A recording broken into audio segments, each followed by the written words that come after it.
제가 그 3개월 이동 평균을 그렸는데요. 이미 그 장단기 금리차는 2월을 정점으로 3월 떨어졌고 어제까지 올 평균 자료인데 계속 하락하고 있거든요. 저게 국내 국고채 금리로 국내 하신 거죠? 국고채의 10년하고 1년 차이입니다. 그래서 이게 꺾인다는 거는 앞으로 수출 증가율이 꺾일 수가 있다는 거죠. 이거로 보면은 수출 증가율이 이제 거의 정점 무렵에 있다. 앞으로 이게 꺾일 수 있다. 우리 수출이 꺾인다는 것은 우리 반도체 수출이 증가율이 4월을 정점으로 하락할 수도 있다.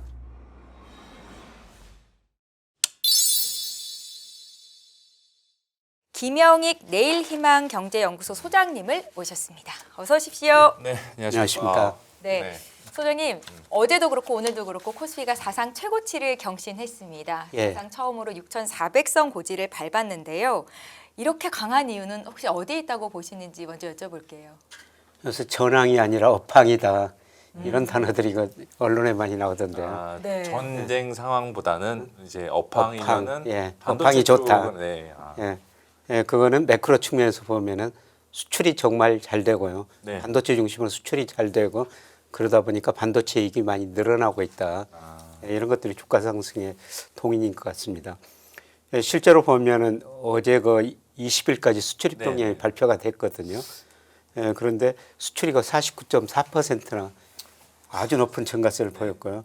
특히 반도체 수출은 183%나 전년 동기 대비 증가했습니다. 이게 제 기억으로는 뭐 1월부터 반도체 수출은 그냥 증감률로 100%대 계속 나오고 있는 것 같은데 더 높아졌어요. 네. 예. 와, 너무 잘 나오네요. 예. 이게. 예, 그리고 우리 반도체가 전체 수출에서 차지하는 비중이 지금 거의 35%예요.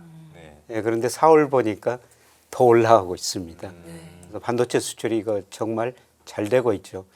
예, 그러다 보니까 여기다 지금 환율도 높은 수준 유지하고 있고 네, 네. 그러다 보니까 반도체 기업들이 엄청나게 이익을 내고 있고요. 예, 그게 그 주가 상승의 동인이었지 않은가 예, 그렇게 생각합니다.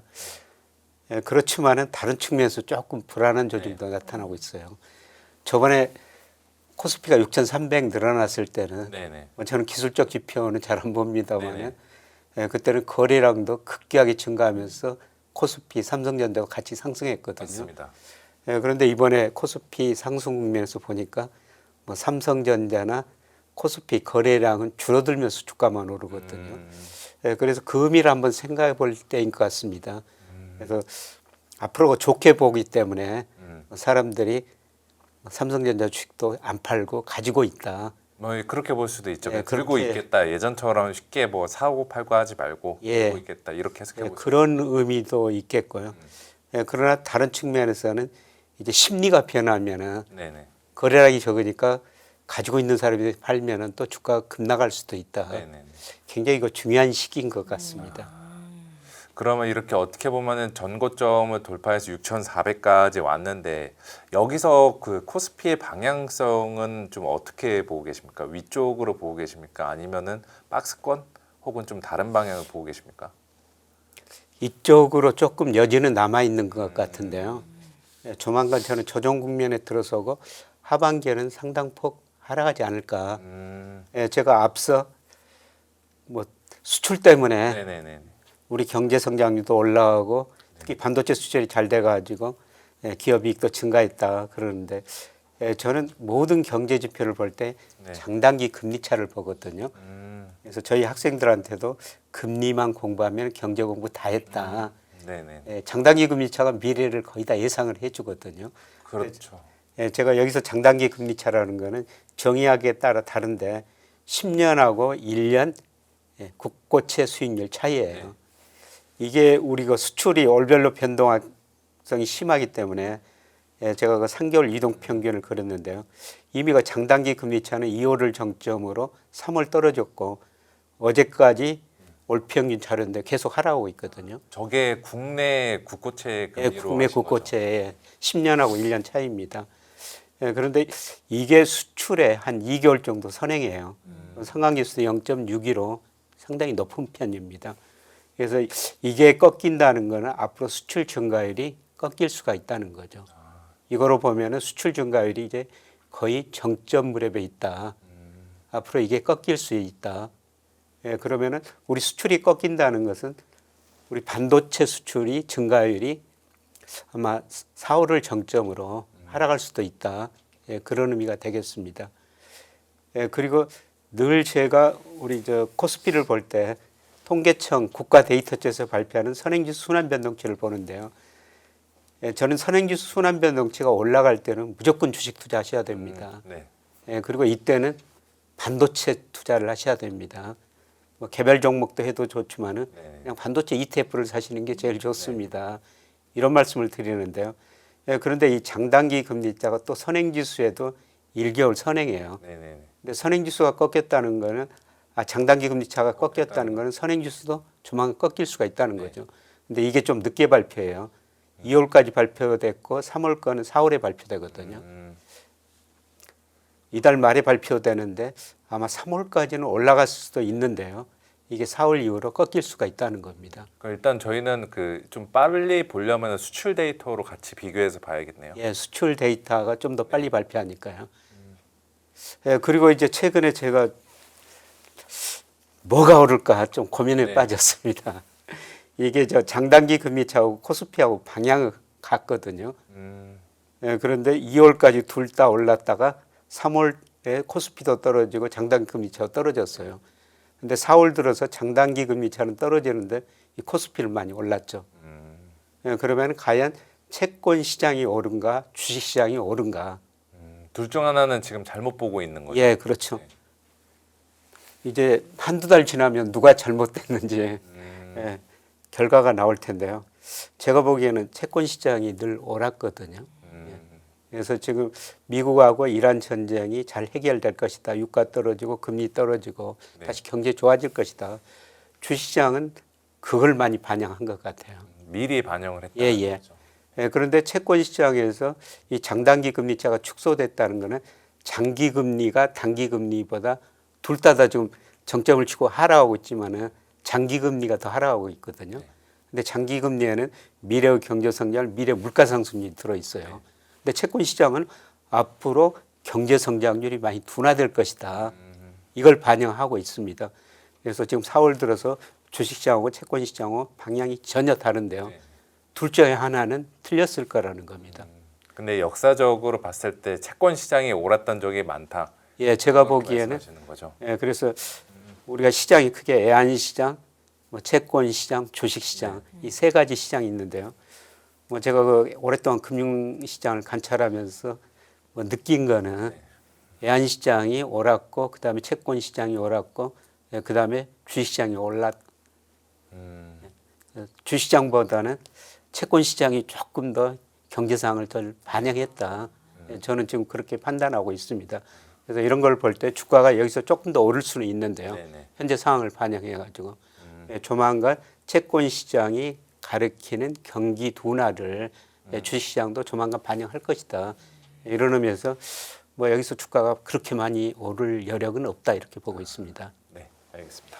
여러 경제 지표 가운데 금리를 잘 분석하는 것이 중요하다라고 말씀을 하고 계시잖아요. 그래서 친 트럼프 인사인 이 케빈 호시 차기 연준 의장의 행보가 좀 궁금한데요. 소장님은 청문회 발언들로 밀어볼 때 앞으로 금리 방향성이 어떻게 될 거다 이렇게 보십니까? 예, 제가 청문회 내용을 자세히 좀 분석을 한번 해봤었어요. 네. 예, 그랬더니 뭐 지금 트럼프 대통령이 연준한테 금리 많이 내려라 계속 요구하고 네네네. 파월한테도 요구하고 뭐 해임한다 그런 이야기까지 했지 않습니까? 네. 예, 그래서 통화 정책의 독립성이 굉장히 중요한데요. 예, 케빈 헛이 통화 정책의 독립성 유지하겠다. 예, 그리고 두 번째는 정책 체계를 좀 변화시키겠다. 연준이가 3월, 6월, 9월, 12월에는 점도표란 걸 발표하고 경제 전망을 발표하거든요. 네네네. 그리고 기자간담회를 하죠. 그렇죠. 예, 그런데 그것이 오히려 더 문제가 있다. 예, 그런 거를 줄이겠다. 그리고 통화정책도 1년에 8번 하는데 네. 8번 할 필요가 있느냐. 예, 그것도 줄이겠다. 예, 그리고 물가도 뭐 근원물가, PCE 근원물가를 연준이 많이 사용했지 않습니까? 그런데 이분은 그 트림드 인플레이션이라고 그래가지고요. 예, 그 시기에 특정 품목은 많이 오르고 또 특정 품목은 많이 하락해서 그게 물가가 높고 낮게 영향을 준다는 겁니다. 네네. 그래서 지나치게 많이 오른 종목, 지나치게 많이 내린 품목 그걸 제거해 버리고요. 물가를 지수를 만들어 가지고 거기에 따라서 통화 정책을 펼치겠다. 예, 그거고요. 예, 그리고 저 AI를 상당히 긍정적으로 보고 있어요. 예, 단기적으로는 아니지만 장기적으로 생산성을 증가시킬 것이다.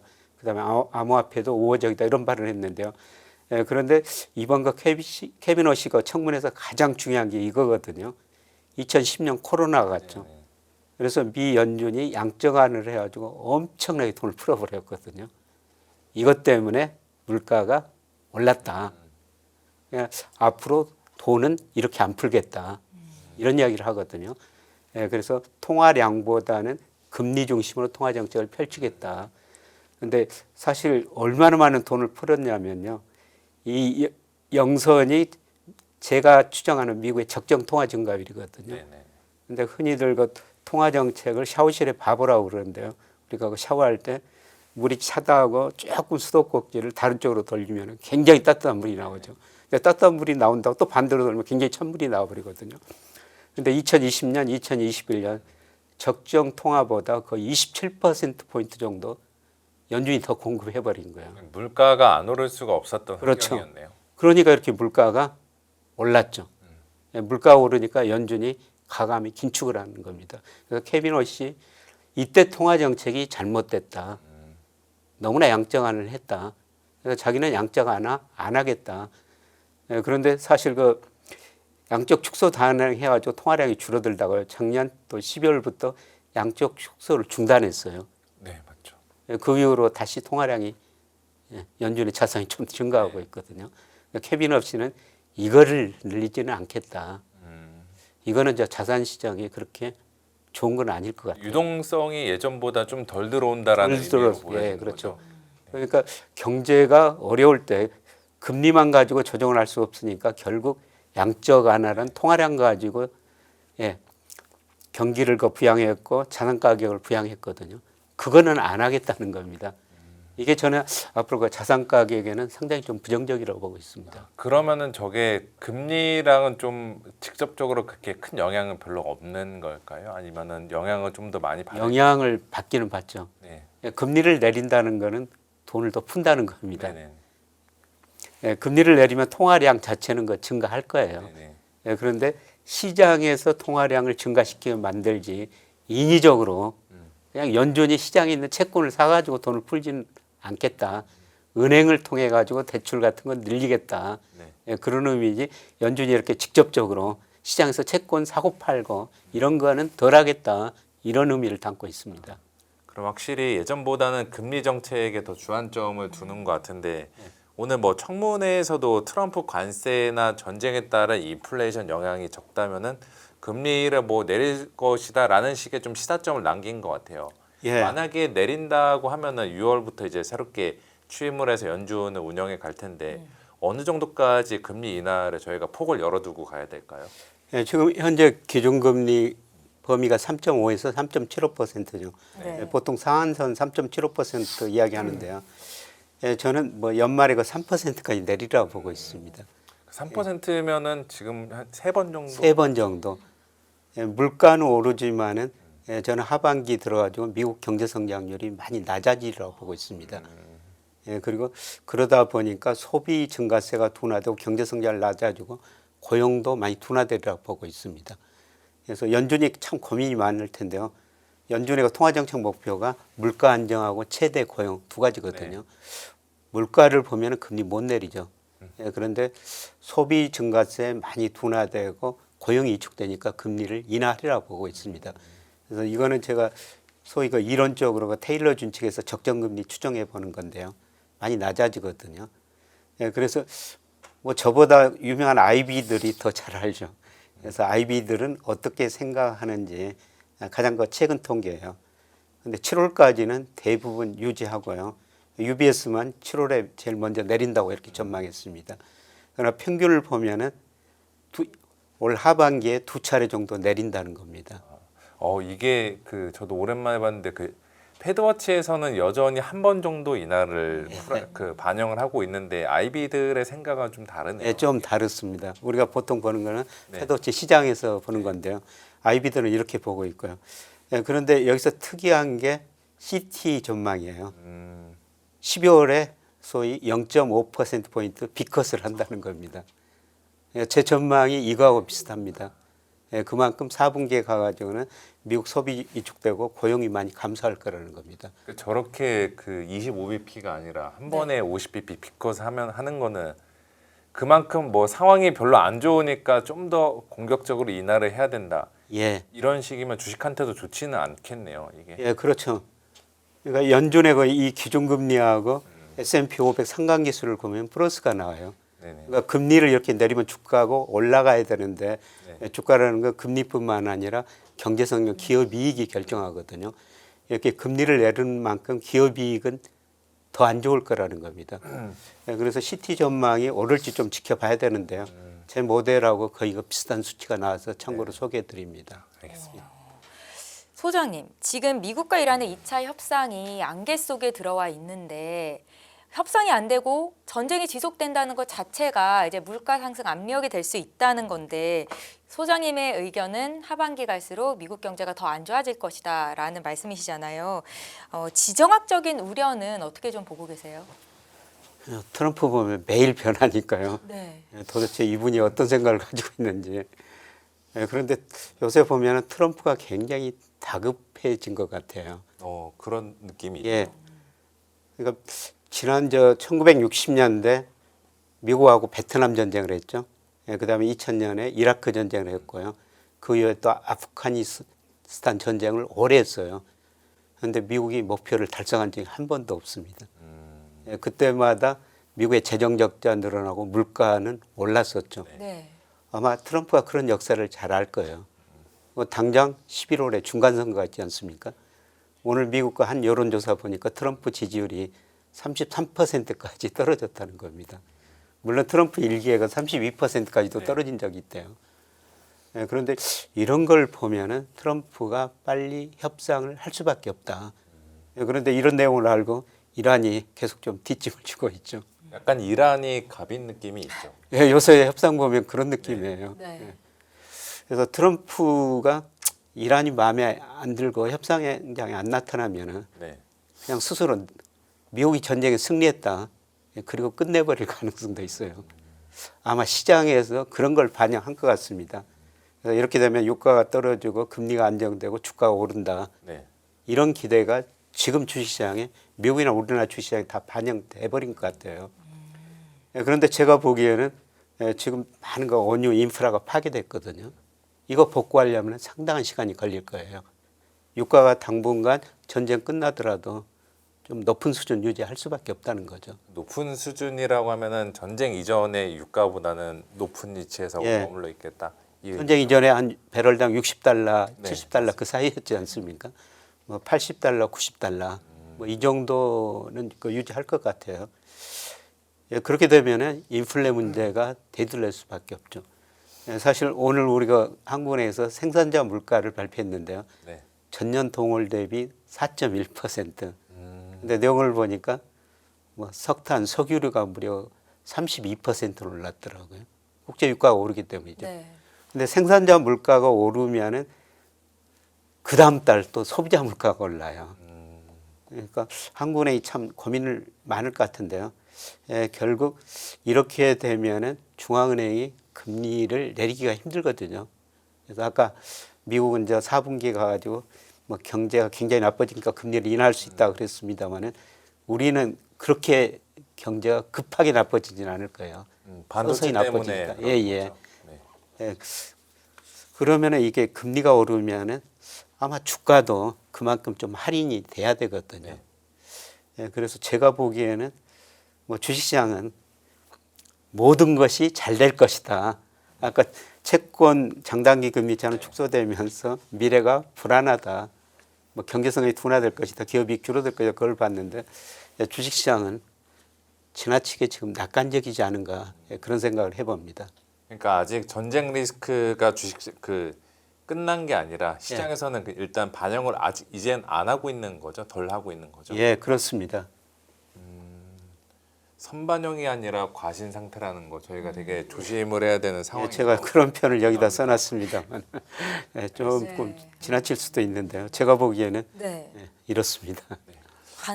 반도체 수출이 국내 증시 상승을 이렇게 이끌었는데 4월에 정점을 찍을 거다. 수출 증가율 자체가 꺾일 가능성이 있다라고 말씀을 하셨잖아요, 소장님. 그럼 반도체에 대한 기대보다는 우려를 더 무게중심을 두고 계신 거죠? 반도체는 뭐 담당 애널리스트들이 제일 잘 알겠죠. 네. 예, 그래서 저도 그 반도체 담당 애널리스트들 들어가지고 뭐 강의도 듣고 계속 그 공부를 하고 있거든요. 근데 대부분 애널리스트들이 이번에는 다르다. 뭐 그쵸. 예. 뭐 반도체는 예전처럼 사이클 산업이 아니라 예, 예. 구조적인 성장 산업이다. 뭐 이렇게 예. 해석들을 하시죠. 예, 그렇게 해석하고 내년까지 굉장히 좋다. 네. 예, 사실 요새 그 하이닉스는 역사상 최고치를 경신했지만은 삼성전자 보면은 1분기 영업이익이 57조 2천억, 네. 뭐 연간이익이 300조가 넘는다고 그러는데요. 이렇게 되면 주가가 좀 많이 올라야 하거든요. 근데 생각보다 지금 못 오르고 있어요. 그러니까 반영을 했다라고 보세요. 예, 저는 예, 반도체 업종 주가는 뭐 영업이익 6개월 한 12개월 후까지 미리서 반영을 하더라고요. 근데 삼성전자 주가를 보면서 내년 이익이 과연 증가할 것인가 시장이 많은 의심을 하는 것 같아요. 예, 그래서 제가 반도체 담당 애널리스트들이 내년 이익을 어떻게 전망하는가 계속 최근 자료가 나오면 나올 때마다 보고 있거든요. 근데 대부분 내년까지도 이익이 많이 늘어난다고 뭐 보고 있어요. 내년에는 이제 영업이익 기준으로 400조 전망도 나오지 않나요? 예, 예. 그런데 제가 뭐 반도체 사이클을 보면요. 네. 저는 반도체 사이클이 반드시 있다고 보고 있고요. 예, 그 사이클 수출 증가율로 보면 모멘텀이 뭐 4월 무렵이 정점이 아닌가 이달이. 앞으로 그 주식시장은 모멘텀을 많이 반영하거든요. 예, 그래서 5월 그 수출입 통계가 굉장히 그 특히 반도체 수출 통계가 굉장히 그 중요하리라 보고 있고요. 근데 제가 더 우려하는 거는 예, 미국에서 좀 요새 저 AI 거품 문제가 뭐 얼마 계속 전까지 많이 나오다가 그래서 조금 예, 사그라들었는데요. 예, 사실 제가 이거에 제일 관심을 가지고 있어요. 아, 그래서 이 미국에서 부분은 어떻게 좀 보고 계세요? 약간 버블 우려 쪽으로 보고 계시는 겁니까? 예, 저는 빠르면 올 하반기부터 나타나기 시작해가지고요. 내년 상반기에는 현실화 될 수 있다고 보고 있습니다. 버블 붕괴가요. 예. 예, 제가 최근에 그 책도 한번 내고 그랬었는데 네. 예, 제가 미국의 가격 거품의 역사를 한번 분석해 봤어요. 1929년에 뭐 자동차 전기가 있었죠. 이런 것들이 경제 사회에 정말 중요한 영향을 미쳤습니다. 예, 전기가 우리를 24시간 일하게끔 만들었고요. 그렇죠. 자동차 거리를 정말 단축시켰죠. 경제에 정말 중요한 영향을 미쳤어요. 예, 그런데 이런 거 낙관적인 기대 때문에 주식시장으로 엄청난 돈이 들어옵니다. 네. 예, 그때는 또 개인들이 레버리지를 적극적으로 활용할 수 있더라고요. 자기 돈 10%면 주식 100%를 살 수가 있었어요. 그래서 이런 돈들이 주시장으로 많이 들어왔다가 주시장에 거품이 발생했다가 다우지수가 90% 떨어집니다. 예, 그리고 미국이 대공황을 겪게 되죠. 네. 예, 그 다음에 2000년에 소위 IT, 네.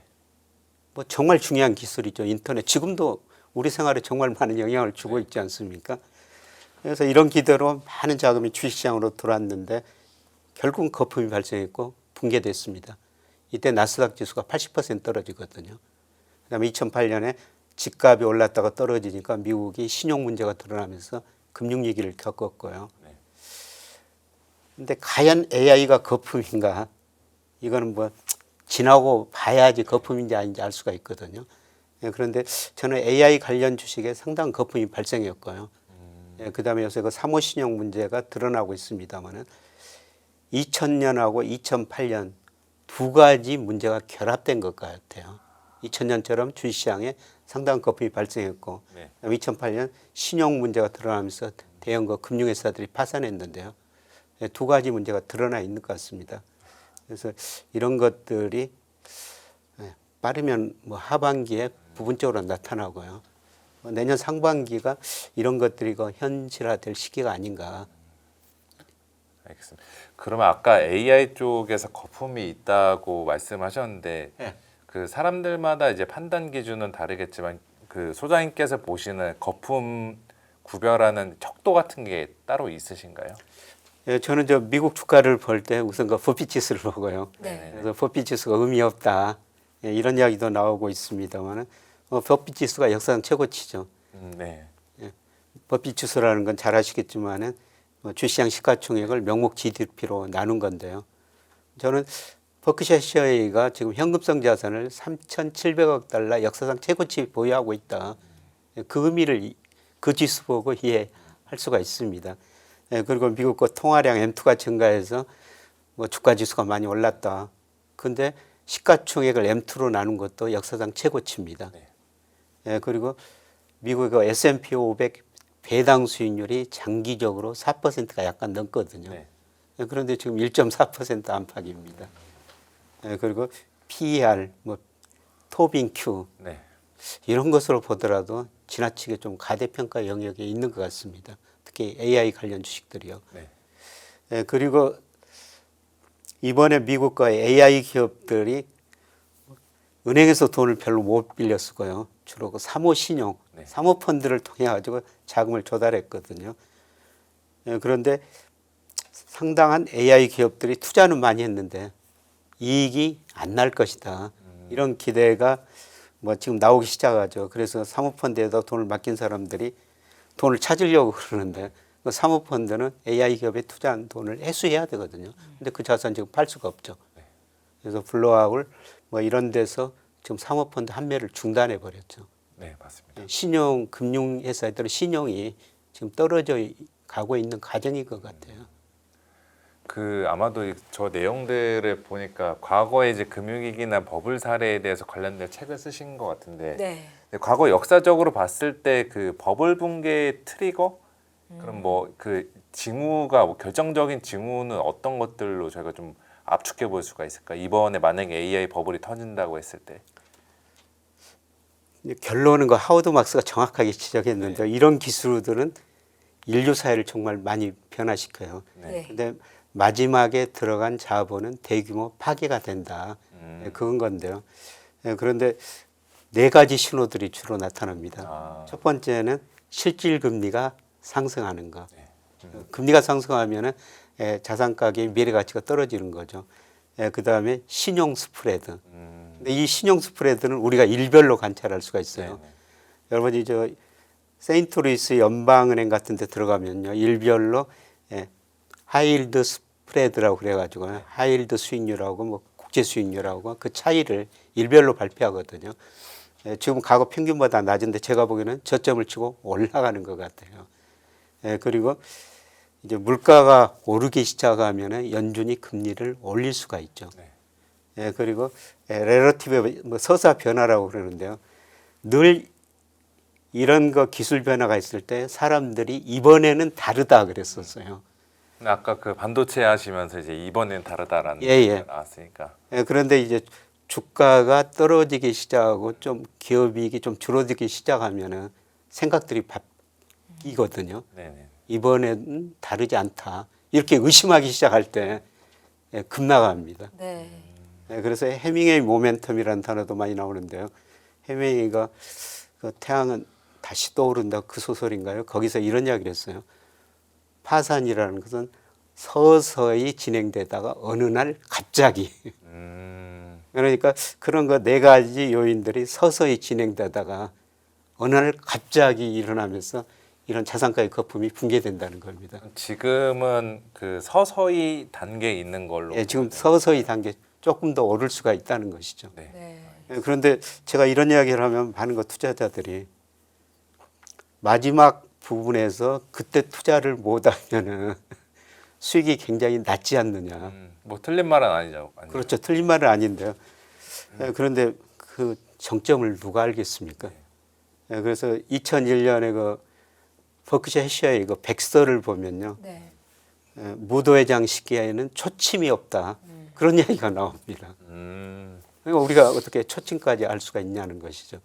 그래서 제가 이런 경고를 하는 거는 주식을 정말 잘하는 사람들은 무릎에서 살고 주식을 사고 이 어깨에서 판다고 제가 생각하기에는 왼쪽 어깨인 것 같아요.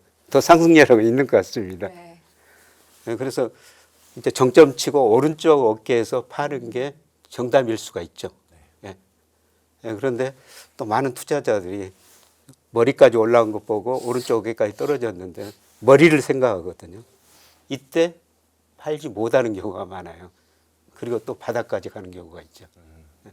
이런 의미에서 제가 조금 미리서 늘 제가 좀 앞서갔었습니다.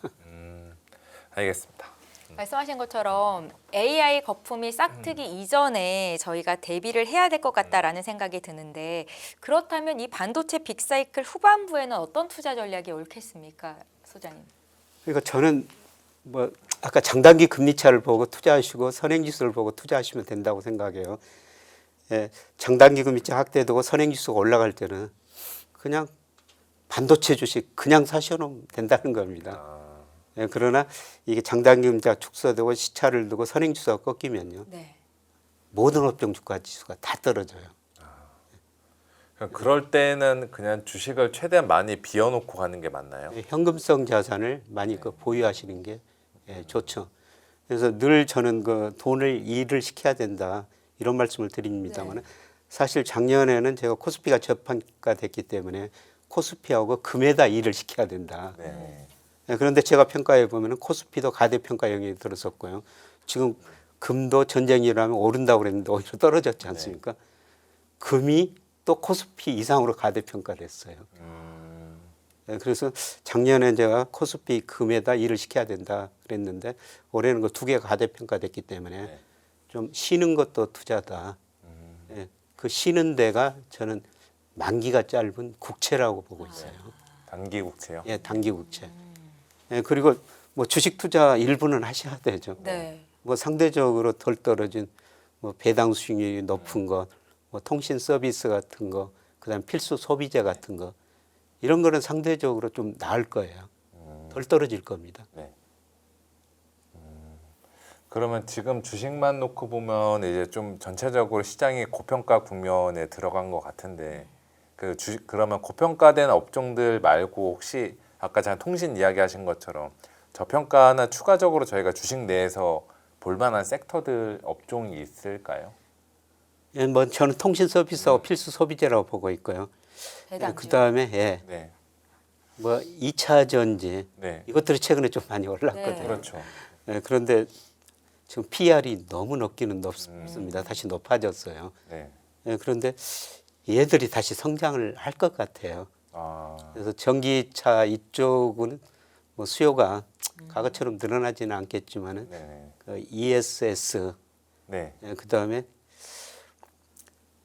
뭐 여러 가지 로봇에도 전기가 들어가고 그렇죠. 예, 또 여러 모빌리티에도 들어가니까, 네. 2차 전지가 많이 들어갈 것 같습니다. 네, 그래서 2차 전지는 그래도 반도체보다는 예, 저는 2차 전지가 또 추가 상승 여력이 있다. 추가 상승 여력이 있다 이렇게 내다보고 있습니다.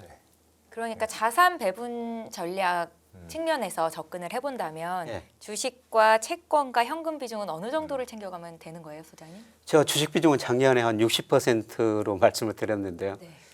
올해는 뭐 투자 성향에 따라 다르지만 안정적인 수익을 추구하시는 분들은 한 20% 정도.